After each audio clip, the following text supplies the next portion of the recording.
Assalamualaikum anak-anak. Berjumpa lagi dengan Bu Hani. Kali ini kita akan belajar tema 3, yaitu tentang organ pencernaan pada manusia.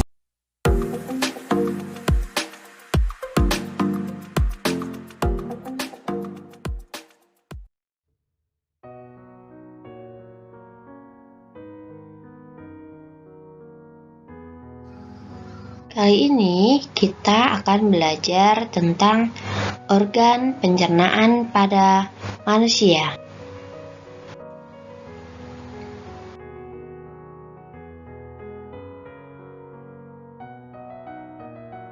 Dari yang pertama, yaitu pencernaan manusia.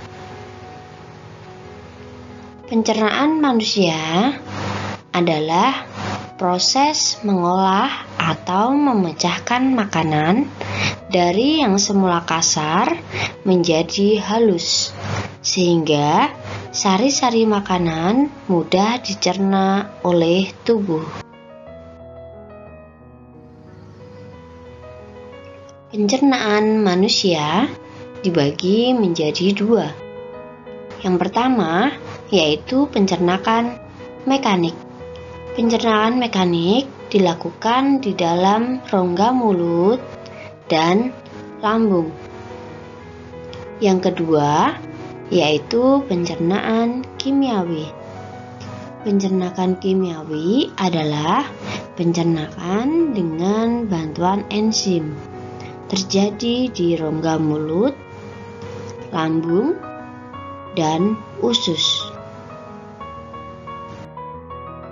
Materi selanjutnya yaitu organ pencernaan. Yang pertama yaitu mulut. Proses pencernaan dimulai di dalam mulut. Mulut merupakan tempat terjadinya pencernaan mekanik dan kimiawi. Selain itu, mulut juga berfungsi untuk mengunyah makanan menjadi lebih halus agar mudah dicerna. Di dalam mulut terdapat organ-organ pelengkap, yaitu lidah, gigi, dan kelenjar ludah. Gigi bertugas memotong makanan menjadi potongan-potongan kecil. Potongan-potongan kecil makanan lalu dibasahi oleh air liur. Air liur berperan penting untuk memecah makanan, melembabkannya, dan membuatnya lebih mudah untuk ditelan. Air liur juga memecah karbohidrat dengan salah satu enzim pencernaan terpenting bagi manusia, yaitu enzim petialin atau amilase.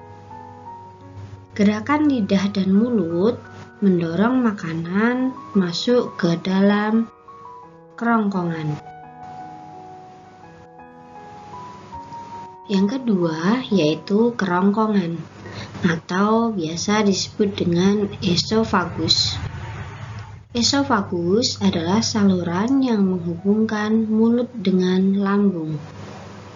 Saluran ini merupakan jalan bagi makanan yang telah dikunyah dari mulut menuju proses pencernaan selanjutnya. Otot-otot kerongkongan memindahkan makanan dengan gerakan peristaltik. Gerak peristaltik yaitu gerakan mendorong makanan menuju ke lambung. Yang ketiga yaitu lambung. Lambung adalah organ yang berbentuk huruf J yang berukuran sekitar 2 kepalan tangan. Lambung terletak di antara esofagus dan usus halus pada perut bagian atas. Lambung memiliki 3 fungsi utama dalam sistem pencernaan manusia. Fungsinya yaitu menyimpan makanan dan cairan yang tertelan.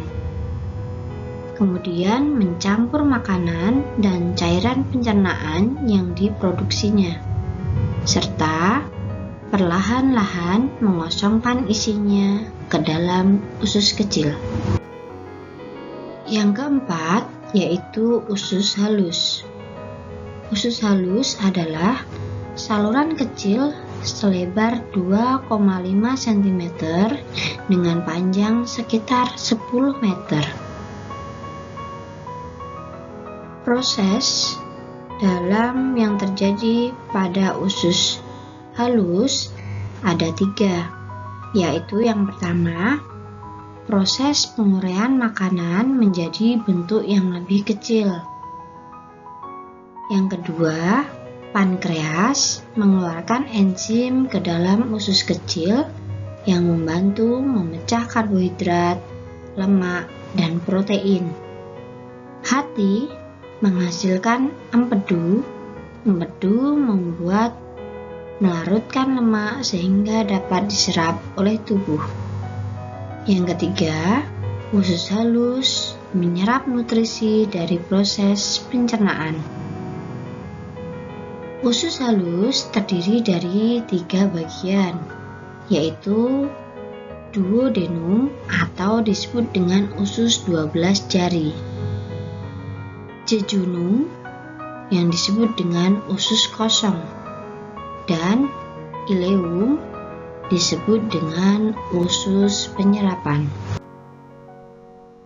Yang kelima adalah usus besar.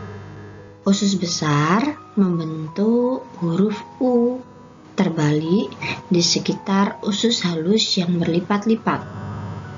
Saluran ini dimulai dari sisi kanan bawah tubuh dan berakhir di sisi kiri bawah. Panjang usus besar sekitar 5 hingga 6 meter, yang terdiri dari 3 bagian, yaitu cecum, kolon, dan rektum.